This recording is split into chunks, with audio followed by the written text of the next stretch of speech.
제가 인터넷에서 우연히 은퇴하신 원로 목사님이 쓰신 글을 하나 읽었는데요. 이제 저 같은 현역 후배 목회자들을 권면하는 그런 또 조언의 글을 거기다가 담은 걸 보았습니다. 그 글에 보니까 황금 수도꼭지라는 책에 나오는 콜드 버드와 핫 버드, 이것을 가지고 이제 인용하는 내용을 제가 보았는데요. 이 콜드 버드 또 핫 버드, 이 용어는 철학자 케르케고르가 철새를 비유로 해서 만든 용어라고 합니다.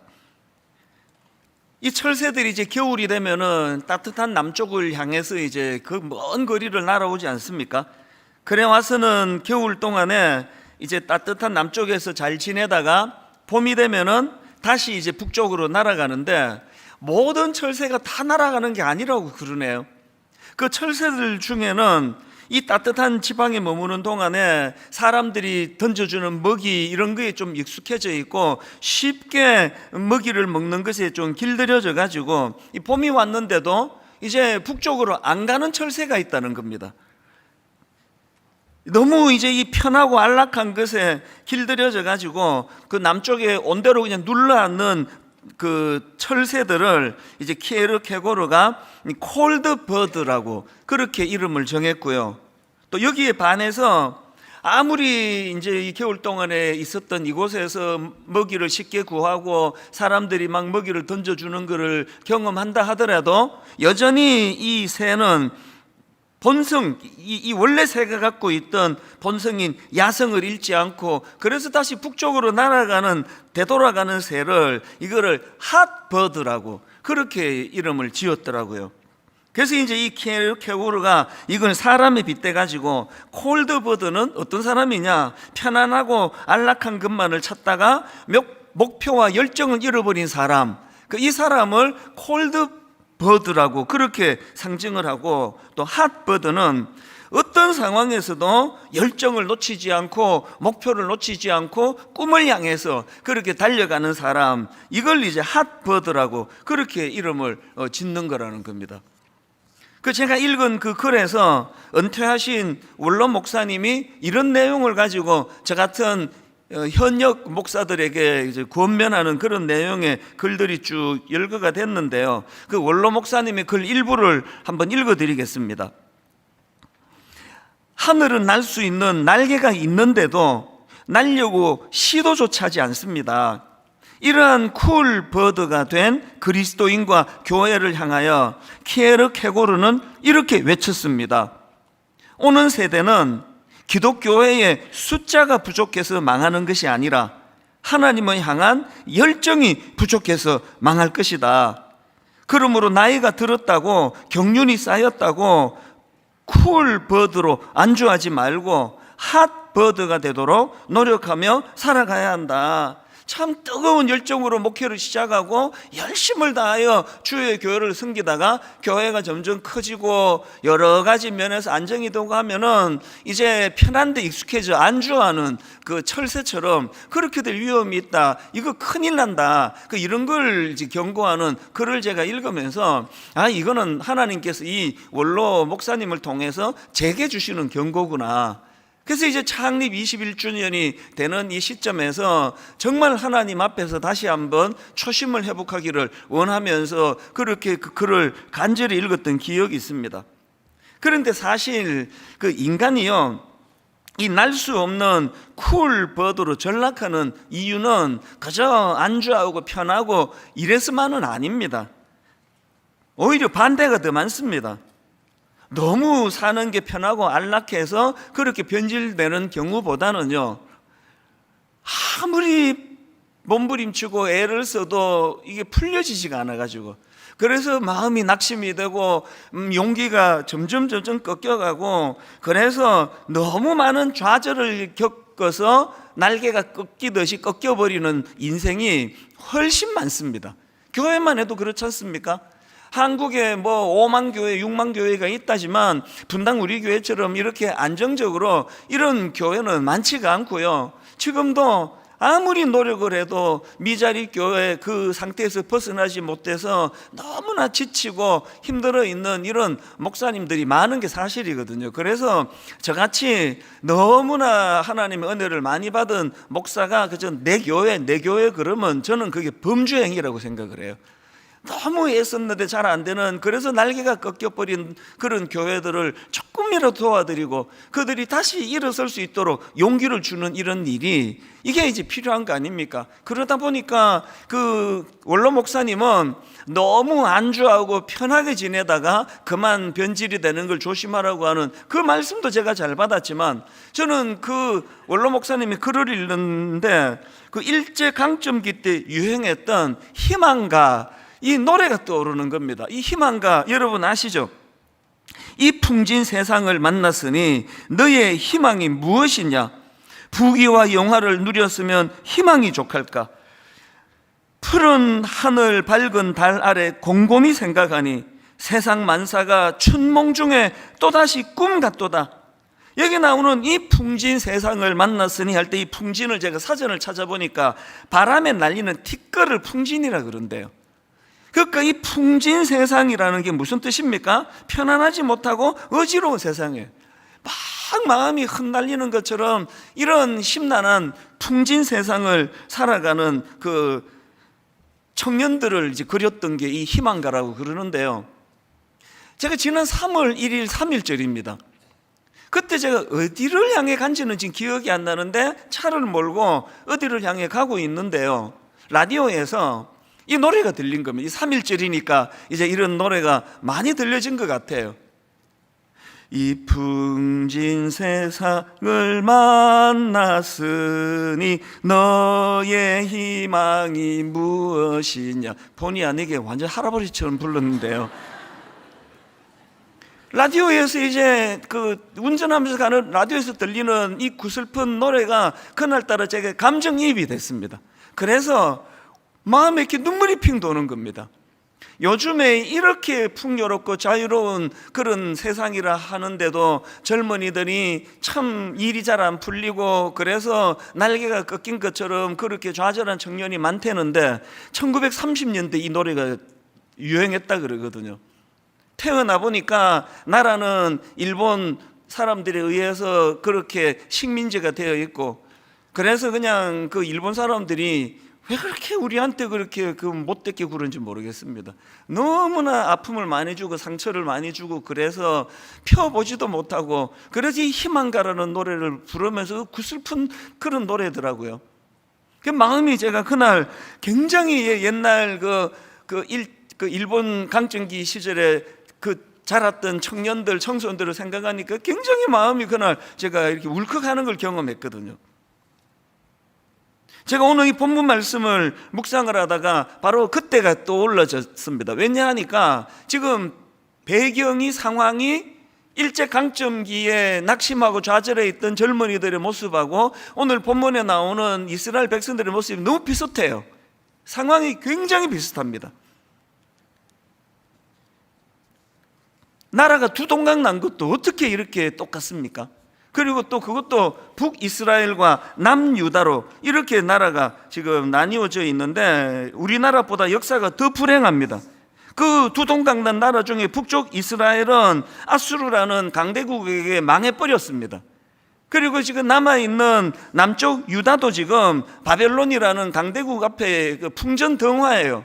망하기 직전의 상황입니다. 그리고 망해버리잖아요. 이런 절망적인 상황에서 마음이 참 어디를 봐도 희망은 찾아볼 수가 없던 그런 상황인데요, 바로 그 상황에서 하나님께서 이사야 선지자를 통해서 말씀을 주시는데, 그게 바로 오늘 본문 이사야 43장 18절 19절입니다. 너희는 이전 일을 기억하지 말며 옛날 일을 생각하지 말라. 보라, 내가 새 일을 행하리니 이제 나타낼 것이라. 너희가 그것을 알지 못하겠느냐? 반드시 내가 광야의 길을, 사막에 강을 내리니. 여러분, 이 시대적인 배경을 좀 머리로 그리면서 이 말씀을 읽으면 마음에 굉장한 그 감정이입이 일어날 거라 생각합니다. 앞을 봐도 옆을 봐도 희망이라고는 눈 씻고 찾아볼 수 없는 그런 상황인데 하나님이 뭐라 말씀하십니까? 그런 상황이랄지라도 보라, 내가 새 일을 행하리니 이제 나타낼 것이라. 너희들이 비록 범죄함으로 바벨론의 포로로 끌려가는 비참한 역사를 경험하겠지만 그것으로 끝나지 않는다. 여호와 하나님 이거 방치하지 않는다. 하나님 반드시 새 일을 행하게 될 것이다. 이런 용기와 희망의 메시지를 지금 전해주고 있는 거거든요. 그런데 여러분, 이런 희망의 메시지를 전하는 이 19절 말씀 바로 앞에 18절 말씀이 굉장히 독특합니다. 사실 18절에 어떤 내용이 있습니까? 너희는 이전 일을 기억하지 말며 옛날 일을 생각하지 말라. 이게 왜 특이한 말씀입니까? 이게 왜 독특하냐 하니까 지금 흐름은요, 계속 옛날 일을 기억하라는 흐름이에요. 성경에 옛날 일을 기억하라는 말씀이 많이 나오지 않습니까? 예를 들면 같은 이사야 선대도요, 이사야 46장 9절을 보십시오. 너희는 옛적 일을 기억하라. 나는 하나님이라. 또 신명기 5장 15절 너는 기억하라. 너가 애굽 땅에서 종되었더니 내 하나님 여호와가 강한 손과 편 팔로 거기서 너를 인도하여 내었다. 이거를 잊지 마. 꼭 기억해야 돼. 이 기억하라는 거거든요. 또 신명기 32장 7절도 마찬가지입니다. 옛날을 기억하라. 역대의 연대를 생각하라. 전부 지금 기억할 것을 강조하고 있는 그런 내용이 신명기에 보면은 이거 자녀들에게 꼭 잊지 않도록 이거 가르쳐야 된다, 이런 게 계속 강조가 되는데 오늘 본문에서는 유독 이전 일을 기억하지 마라, 옛날 일을 생각하지 마라, 이런 말씀을 주시는 거예요. 이 굉장히 모순 같은 이 말인데요, 이게 일종의 강조법 같은 거예요. 이게 옛날 일이다 쓰잘데없어서 기억하면 안 된다가 아니라 하나님께서 강조하시는 건 바로 19절에 보라, 내가 새 일을 행하리니 이제 나타낼 것이다. 하나님께서 앞으로 이루어 가실 그 일들에 대한 이 기대감으로 온 마음을 다 쏟아야 되기 때문에 과거에 뭐 얼마나 잘 살았든지 은혜를 얼마나 받았든지 과거에 연연하지 말라는 말씀이거든요. 그래서 여러분, 오늘 여기서 우리가 중요한 이 예수 믿는 우리라면요, 이 과거에 대한 기억, 미래에 대한 우리가 꾸고 있는 꿈, 이 정리를 잘 해야 되는데 예수 잘 믿는 분들은요, 과거를 어떻게 정리해야 되느냐, 사도 바울이 너무 잘 정리한 거 있습니다. 고린도전서 5장 10절입니다. 바울이 이렇게 말합니다. 그러나 내가 나된 것은 하나님의 은혜로 된 것이니 내게 주신 그의 은혜가 헛되지 아니하여 내가 모든 사도보다 더 많이 수고하였으나 내가 한 것이 아니요 오직 나와 함께 하신 하나님의 뭐라 그럽니까? 은혜로라. 여러분, 잊으시면 안 됩니다. 지난 21년 동안 하나님이 엄청난 일을 하셨어요. 도저히 하나님이라는 성함 없이는 머리에 이해가 안 되는 일을 하나님 해주셨습니다. 그런데 하나님은 지난 21년을 딱 한 단어로 마무리하기를 원하세요. 은혜라는 게 은혜였습니다. 그래서 이제 뭐 지난 21년을 제가 막 거들먹거리면서 그 30 몇 명을 가지고 내가 개척을 했는데 뭐 이런 놀라운 일이 일어난 거 아니냐, 뭐 내가 뭐 이거 뭐 대단한 거 아닙니까? 이렇게 말하고 다니면 그건 목사가 아니에요. 우리 목사님은 꼭 하고 싶은 말을 저런 식으로 하더란 말이야. 이렇게 오해하실 수가 있는데요, 그 진짜 아닙니다. 그래서 어떤 놀라운 은혜를 세상적으로 보기에 막 화려한 이런 부흥이 일어나고 성장이 일어나고 대단한 일이 일어났다 할지라도 그걸 딱 한마디로 요약하는 겁니다. 은혜입니다. 그래서 우리 21주년 지난 주일날 그 전체를 마무리하면서 은혜라는 찬양을 우리가 같이 불렀잖아요. 은혜. 이게 과거를 우리가 정리해야 되는 굉장히 중요한 그 지침이 되고요. 그런가 하면은 미래에 대해서 예수 믿는 사람들은 어떻게 해야 됩니까? 과거는 은혜라는 단어로 설명할 수 있다면 미래는요, 한번 따라해 보세요. 기대감. 미래는 기대감으로 정리할 수가 있는 겁니다. 그게 지금 우리 하나님께서 강조하시는 거예요. 그 과거를 기억해라, 과거를 기억해야 된다, 이걸 그렇게 강조하시던 하나님께서 오늘 말씀에 유독 이전 일을 기억하지 말며 옛날 일을 생각하지 마라, 이렇게 강조하시는 것은 그만큼 이제 장차 우리 주님께서 19절에서 보라, 내가 새 일을 행할 것이다, 이 기대감으로 인생의 초점을 두라는 그 말씀이거든요. 기대감이에요. 그래서 여러분, 제가 갖고 있는 제 인생의 그 좌우명 같은 이런 것들이 뭐 여러 개 있는 거 아시잖아요. 그 중에 하나가 이겁니다. 내 생애에 가장 좋은 것은 아직 오지 않았다. 이 뭐 10대 같으면 뭐 그 말할 필요도 없는 거죠. 당연히 뭐 10대 같으면 이제 가장 좋은 게 안 왔겠죠. 맨날 공부만 하는데 뭐 언제 그런 게 있었냐. 그러나 저는 지금 60대예요. 저의 33년간의 그 목회 생활 가운데 인간적으로는 전 더 바랄 게 없습니다. 저는 항상 그런 생각해요. 저는요, 오늘 이 설교 마치고 하나님 나 불러가셔도 저는 미련이 없는 사람이에요. 이 뭐 뭘 더 바라겠습니까? 그런 제가 구호를 외친다니까요. 그럼에도 불구하고 내 생애에 가장 좋은 것은 아직 오지 않았다. 왜 이런 이야기를 합니까? 예수 믿는 우리는 미래를 말할 때 항상 기대감이라는 단어를 해야 돼요. 기대감. 예배 시간에 막 지각하고 이런 분들도 좀 문제가 많지만요, 더 문제가 뭔지 아세요? 굉장히 일찍 오는데 아무런 기대감 없이 예배를 드리는 분, 그건 더 나빠요. 항상 우리가 하나님 앞에 올 때는 기대감. 내가 너희들 인생이 참 희망가라는 노래, 그 구슬픈 노래를 부를 수밖에 없는 그 끔찍한 상황이라 할지라도 하나님께서 그 방치하지 않으신다. 내가 새 일을 행할 것이다. 이 기대감.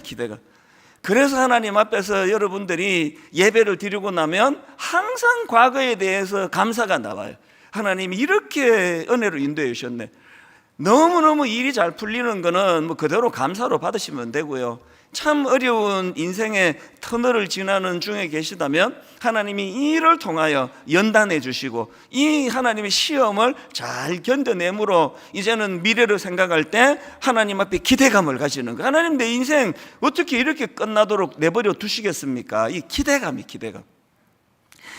이런 의미에서 저는 이 본문 19절 말씀이 참 저에게 의미가 있는데요. 그런데 여러분, 이 19절 말씀에 보면은 하나님이 내가 새 일을 행하겠다 그러시는데 그게 뭔지를 좀 더 구체적으로 설명을 하십니다. 자, 19절을 우리 다시 한번 보십시오. 보라, 내가 새 일을 행하리니 이제 나타낼 것이라 너희가 그것을 알지 못하겠느냐. 그 다음 보십시오. 반드시 내가 광야의 길을, 사막에 강을 내리니. 하나님이 하실 일이 뭐라고요? 그 광야같이 메마르고 삭막한 곳에 길을 내시겠대. 길을. 그리고 또 그 끔찍한 사막에 강을 내시겠다. 강이 뭘 상징하겠습니까? 강이 흐르는 그곳에 생명이 살아나잖아요. 그 삭막한 사막에서 생명이 살아나는 이런 일들을 하나님이 행하시겠다.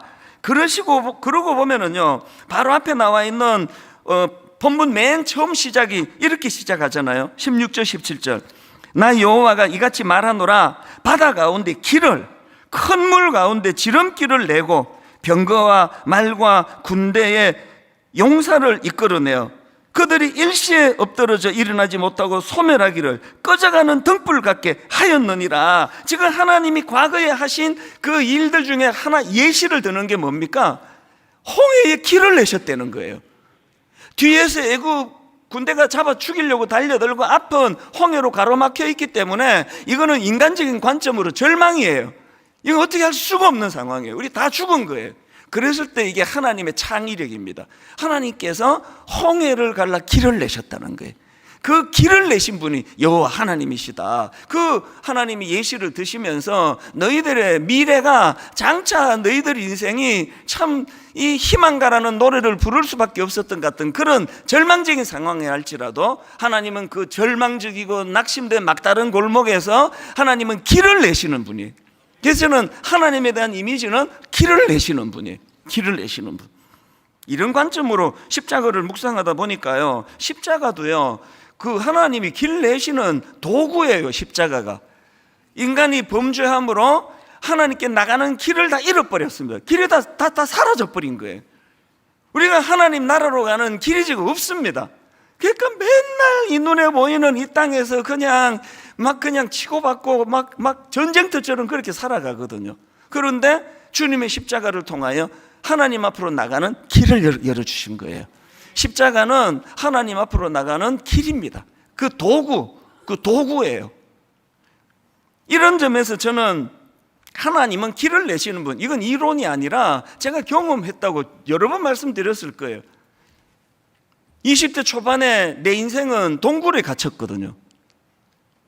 미국에 딱 가가지고 이게 뭐 아버지가 뭐 돌아가셨는데 뭐 갑자기 살아오실 일도 없고 학비대 줄 여건은 안 되고 뭐 영어를 뭐 제가 뭐 안 되는 걸 어떡합니까? 영어 아무리 애를 써도 뭐 영어가 안 되고 또 하루 종일 도서관에 앉아가지고 공부할 수 있는 입장도 아니고 뭐 풀타임으로 막노동하고 그 무슨 제가 돈을 벌겠습니까?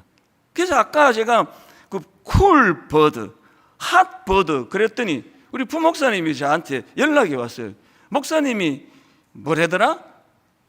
핫버거가 뭐 핫버드가 그 핫도그로 들렸대던가? 아닌데 뭐 쿨버거가 뭐 그래가지고 뭐 이래갖고 내가 무슨 미국에서 내가 대학을 졸업하느냐고요. 그 영어 발음이 나오면 막 엄청 신경을 써야 되고 이게 저거든요. 그래서 이게 뭐 딱 동굴에 갇힌 거죠. 이 실력 갖고는 이게 뭐 학교 뭐 졸업할 수 있는 실력이 안 되고 그리고 막노동하는 이 가정 제가 그건 자초한 거죠. 형제들 내가 뭐 우리 형제들이 아버지도 아닌데 내가 뭐 왜 그 손을 내미느냐 이런 또 이상한 생각을 해가지고 제가 이제 그렇게 지내다 보니까 딱 동굴에 갇혀버린 거예요. 겪어보니까요 하루하루 사는 게 힘든 것도 진짜 힘들던데요. 정말 힘들었던 건 이게 언제 풀리겠냐는 거예요. 내 인생에 뭐 어떻게 바뀌겠냐는 거죠. 그래서 저는 동굴에 갇혔다고 제가 그렇게 제 인생을 정리를 했는데요. 하나님은 길을 만드시는 분이에요. 여러분 제 인생의 20대 초반에 동굴에 갇혀있는 저였는데요. 하나님은 동굴을 길을 내주셔가지고 동굴이 길을 내니까 터널이 되던데요. 동굴이 길을 내시니까 터널이 되더라고요. 그리고 끝이 있는 게 터널이니까 무사히 터널을 잘 빠져나와가지고 지금 이렇게 행복하게 그렇게 살아가고 있는 거거든요. 다시 말씀드립니다. 하나님은 길을 내시는 분이에요. 어디에? 광야에다가 하나님은 길을 내시는 분입니다. 그래서 여러분 이 사실을 기억하면서 우리가 두 가지 해야 되는 일이 있는데요. 길을 내시는, 길을 만드시는 하나님을 기억하면서 첫째로 뭘 해야 되느냐? 길을 만드시는 하나님에 대한 기대감을 갖는 거예요. 오늘 좀 강조하겠습니다. 예배 드리러 올 때 기대감을 가지세요. 아침에 샤워하면서 회사 갈 때는 뭐 기대감을 갖고 가기가 좀 어려우실지 모르겠지만 교회 오실 때는요 가장 중요한 필수품이 기대감이에요. 오늘도 하나님이 저 이찬수 목사를 통해서 어떤 말씀으로 내 막혀있는 인생의 길을 뚫어 주시려나 마음이 답답하고 인생이 풀리지 않아가지고 한 주간 괴로웠는데 하나님은 또 무슨 본문의 말씀을 가지고 이 길을 뚫어 가시는가. 여러분 그거 아십니까? 제가 여기 지금 설교 제목을 이번에 이제 최종적으로 설교 제목을 다시 일어나 길을 만들자 이렇게 잡았는데요. 보통 이렇게 설교 제목 확정할 때까지 공식적으로 2번 내지 3번이 바뀌어요. 그래서 저는 종이 주보가 없는 요즘에 너무 좋아요. 종이 주보 금요일 오후까지 이 제목을 써내야 되거든요. 계속 고쳐야 돼요. 하나님 앞에서 이 엿새 동안 고생하다가 오신 성도님들에게 어떻게 해서든 제가 따뜻한 엄마 밥을 만들어 드리고 싶거든요. 그래서 막 그냥 애 안기 전까지 그냥 밥을 또 그러다가 또 막 이제 또 밥이 또 너무 늦어질까 봐 걱정은 되지만 마지막 한순간까지 하나님께서 그렇게 말씀을 다듬게 하셔서 여러분에게 말씀을 선포하는 거예요. 그게 길을 내주시는 것. 여러분 매 주일 교회 오실 때마다 기대감을 가지는 거예요. 오늘도 하나님은 내게 어떤 말씀으로 길을 내주시는 건가. 그래서 여러분 예레미야 33장 2절 3절입니다. 이를 행하시는 여호와, 그것을 만들어 성취하시는 여호와, 그 이름을 여호와라 하는 이가 이와 같이 이르시도다. 너는 내게 부르짖어라. 내가 너에게 응답하겠고 너가 알지 못하는 크고 은밀한 일을 내게 보이리라. 지금 여기에 막 하나님 일하시는 하나님, 길을 만드시는 하나님에 대한 기대가 막 느껴지잖아요. 일을 행하시는 여호와, 그것을 만들며 성취하시는 여호와, 그의 이름을 여호와라 하는 이가 이와 같이 이르시도다. 너는 내게 부르짖어라. 너는 내게 부르짖어라. 누가 기도하는지 아시겠죠? 기도는요 과거에 상하고 아프고 여기에 매여있기 싫은 사람, 기도는요 이런 나를 방치하지 않으시고 그저 그 길을 만들어 주시는 하나님에 대한 기대감으로 충만한 그 사람이 기도하는 거예요. 여러분 지금 막 기도하면 죽을 것 같이 기도 안 하시잖아요. 하여튼 기도하다가 나 큰일 나 이럴 정도로 기도를 안 하시는데요. 기도하려고 애쓰지 마시고요. 여러분 인생을 하나님 주시는 기대감으로 바꾸어 보세요. 난 이대로 동굴에 갇혀 있는 사람이 아니야. 저 이찬수 목사도 동굴에서 다 하나님 그 길 만들어 주셔가지고 터널로 변했다 그러는데 왜 나는 그게 왜 안 돼? 우리 애들도 이렇게 돼. 기대감으로 충만한 자가 기도의 자리로 나갈 줄 믿으시기를 바랍니다. 그런가 하면 두 번째로 해야 될 일이 뭐냐? 길을 만드시는 하나님에 대하여 기대하는 것도 중요하지만 더 중요한 게요, 길을 만드시는 하나님의 사역에 동참하는 거예요. 동참. 제가 성경을 읽다가 진짜 중요한 원리를 제가 여기서 깨달은 겁니다. 오병이어 그 기적의 사건이 일어났지 않습니까? 그런데 여러분, 남자만 5,000명이에요. 그래서 여성하고 또 어린아이들까지 포함하면은 10,000명이 넘었던 사람 군중이란 말이죠. 그 수많은 군중들을 예수님이 놀랍게도 정말 길을 뚫어 그들을 먹이셨는데요. 그런데 제가 여기서 주목하는 게 하나 있습니다. 예수님의 명령이에요. 마태복음 14장 16절을 보십시오. 예수께서 이르시되 갈 것 없다. 너희가 먹을 것을 주라. 이거 아마 그 무능한 제자들 뒤로 자빠지는 줄 알았을 겁니다. 아니 우리가 무슨 수로 이 많은 사람들을 먹입니까? 막 돈 계산해보고 해도 답이 안 나오잖아요. 그럴 때 주님, 이 사람들이 원한 거는 이 수많은 사람을 먹일 수 있는 무슨 트럭을 한 5,000대 구해갖고 오는 게 아니고요, 그들이 할 수 있는 최선이에요. 그들이 할 수 있는 최선이 뭡니까? 그게 17절에 나오잖아요. 제자들이 이르되 여기 우리에게 있는 것은 떡 5개와 물고기 2마리 뿐이니이다. 무능한 자기들의 모습이에요. 암만 애를 썼는데 이건 이거 어디다 붙이겠습니까? 이게 우리들의 한계예요. 이게 우리 실력의 전부예요. 그런데 여러분, 놀라운 건 그 다음 말씀이에요. 그랬더니 주님께서 18절에 이렇게 말씀하세요. 이르시되 그것을 내게 가져오라예요. 이단들은요, 우리를 파괴해서 자기들의 목적을 이루어요. 그래서 집 팔고 논 팔고 빚 내고 카드 빚 내고 다 갖다 바치라는 거죠. 이런 교회는요, 근처도 가시면 안 됩니다. 하나님은 우리를 착취하셔서 당신이 누리시기를 원하는 분이 아니에요. 하나님은 우리를 동력자로 부르시는데 네가 있는 것, 그 제자들이 생각해 보세요.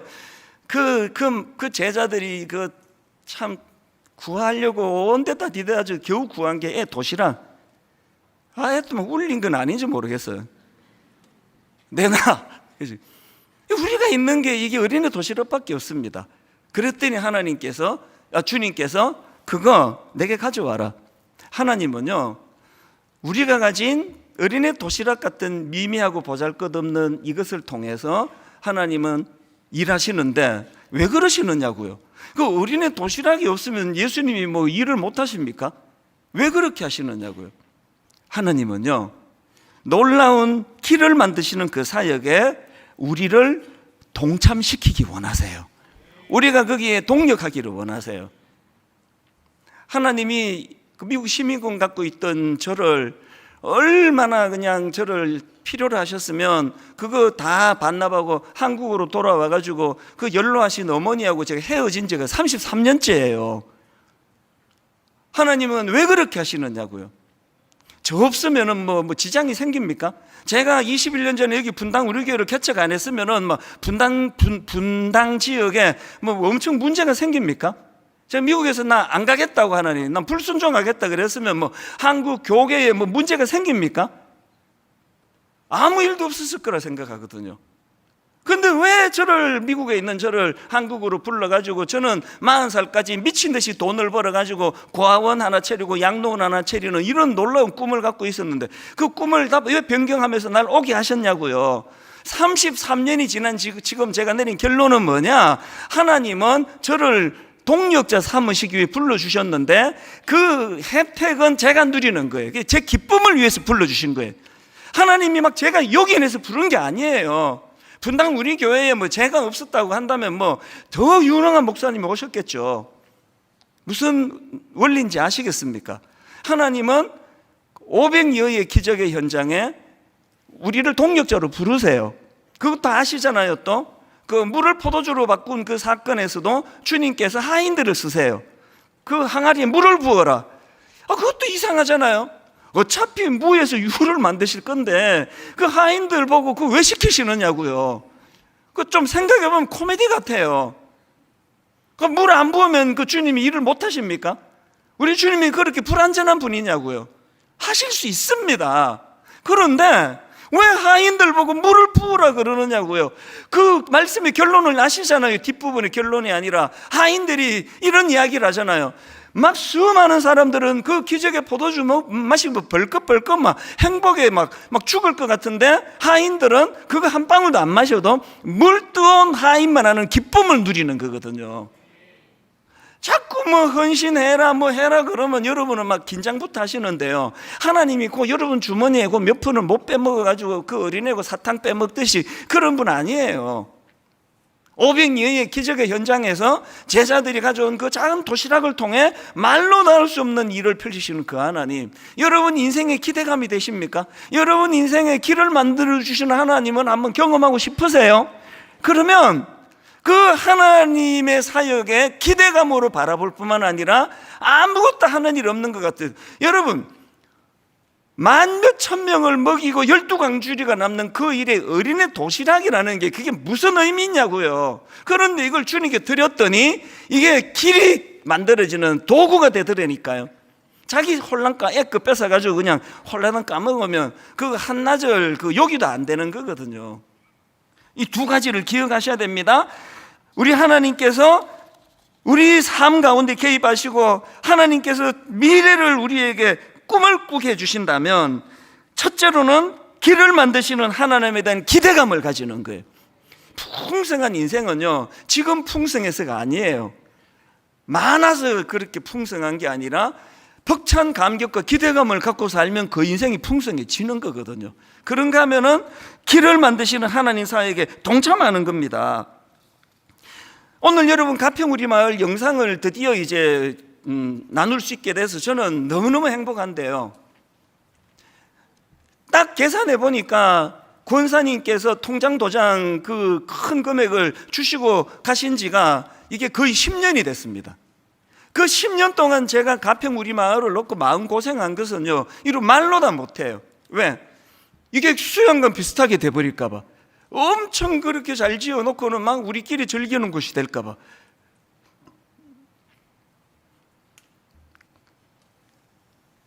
최근에요 아주 희한한 일이 벌어졌습니다. 가평우리마을 지금 직원을 뽑고 있잖아요.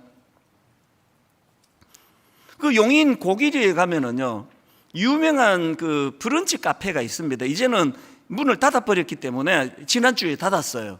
이름을 말해도 될 것 같아요. 멜린다 구르메라는 브런치 카페가 있습니다. 검색해 보시면요 그 되게 인기가 있고 맛이 좋고 또 분위기가 너무 좋은 데예요. 희한한 일이 벌어졌습니다. 40대 중반이 된 사장님이요 가평우리마을의 정신을 보고 가평우리마을을 몇 번 다녀가고 어머니 모시고 또 다녀가고 막 그러더니 막 너무너무 마음이 벅차하더니 어느 날 저한테 와가지고 목사님 브런치 카페 멜린다 구름에 문 닫기로 했습니다. 그리고 자기는 가평우리마을의 직원으로 들어가기로 했대요. 그 내가 말렸죠. 내 양심에 그거를 잘했다 그러면 되겠습니까? 잘 생각해봐라.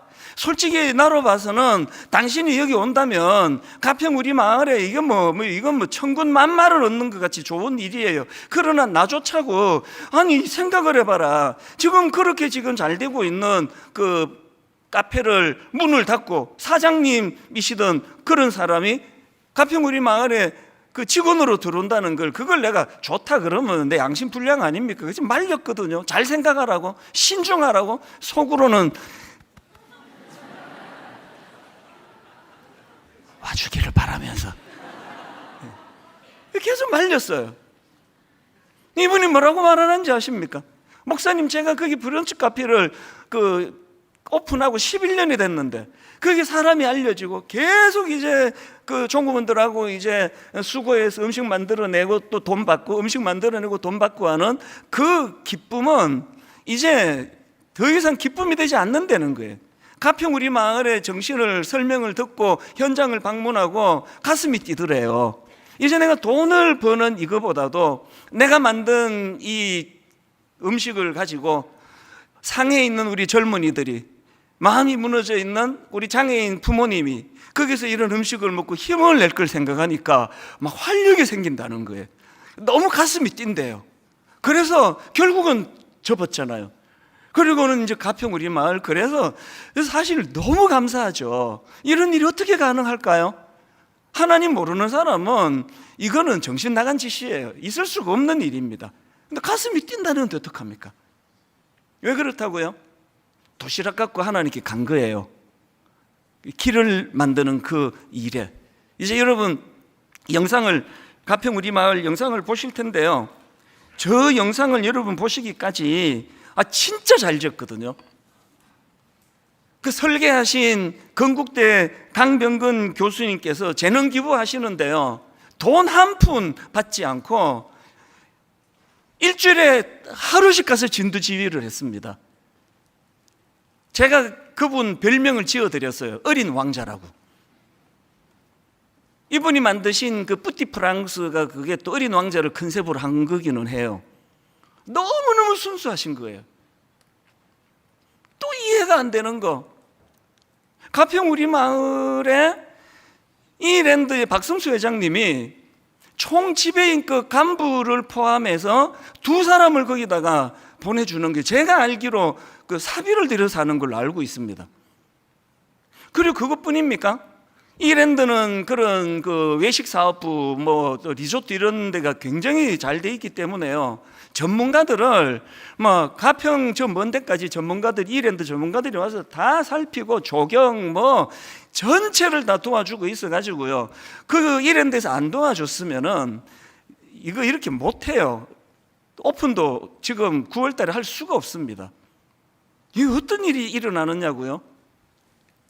그 박성수 회장님은 분당 우리 교회하고 아무 연관이 없는 분이에요. 제가 이제 추측하는 거죠. 가평 우리 마을을 통해서 하나님이 길을 만들어 가시기 때문에 하나님께서 이분들의 마음을 움직여 주셨나 보다, 같이 꿈꾸는 거예요. 이제 앞으로 가평 우리 마을이 그 교회 수양관처럼 가는 일 절대로 저는 막습니다. 가평 우리 마을이 우선 1차적으로는 예수 잘 믿는 사람들이 쉼터가 되기를 원하고, 진짜 제 목표가 뭔지 아세요? 안 믿는 사람들이 와서 은근하게 십자가를 거기다가 십자가를 대놓고 하지 않을 거예요. 교회 사는 거 누가 모르냐고요. 많은 난크리스찬들이 가평 우리 마을에 와서 이렇게 쉬어도 이게 정말 이게 성경이라는 게 대단한 거네, 이게 우리의 목표거든요. 가평 우리 마을 미완성입니다. 이제 일부러 그렇게 합니다. 책상에서 다 만들고 여러분들은 아무것도 할 게 없도록 만드는 거는, 그거는 제가 여러분의 아름다운 그 기회를 빼앗는 거라 생각해요. 같이 만들어 가시자고요. 이제 너무너무 아름다운 공간에 더 아름다운 정신과 정말 하나님이 주시는 쉼이 일어나도록 하기 위해서 미완성된 가평 우리 마을 이제 9월 오픈할 때까지 여러분 투어도 하고 이런 일이 있을 텐데요, 이제 영상을 보시면서 와 정말 잘 지었네 이렇게 생각하지 말고 꿈을 꾸시는 거예요. 하나님이 저기서 길을 만들어 가시는데, 아버지 저도 막 하든 그 브런치 카페 내려놓고 사장님이 오고 이런 것까지는 저 원하지 않아요. 오늘 여러분 여건이 되는 분들이 함께 만들어가는 가평 우리 마을이 되기를 원합니다. 우리 같이 영상을 선해 주신 거 너무 감사드리고요. 이제 가평 우리 마을을 통해서 우리가 기대하고 예상하고 예측했던 것보다 훨씬 놀라운 마음의 길들이 잘 열려지는 그런 공간이 되기를 원합니다. 제가 잠깐 기도하고 오늘 창립 21주년 감사헌금은 전액을 이제 가평 우리 마을을 위해서 저희가 쓰여지게 될 텐데요, 하나님께서 기쁨 가운데 그렇게 헌금할 수 있는 마음 주시기를 원합니다. 같이 기도하시겠습니다.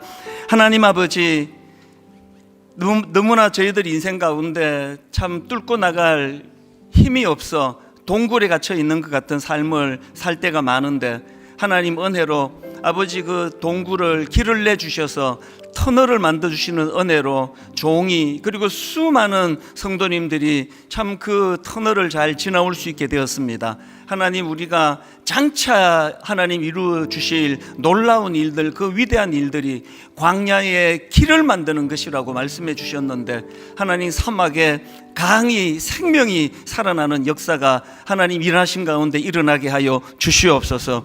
가평 우리 마을을 위하여 아버지, 우리 어린아이의 작은 도시락 같은 작은 헌금을 드리려고 합니다. 하나님, 이것을 통하여 하나님 일하시고 거기에서 지친 또 마음이 상한 많은 사람들이 회복이 되는 역사와 기적이 일어나도록 하나님 일하여 주시옵소서. 감사드리옵고 예수님 이름으로 기도드립니다. 아멘.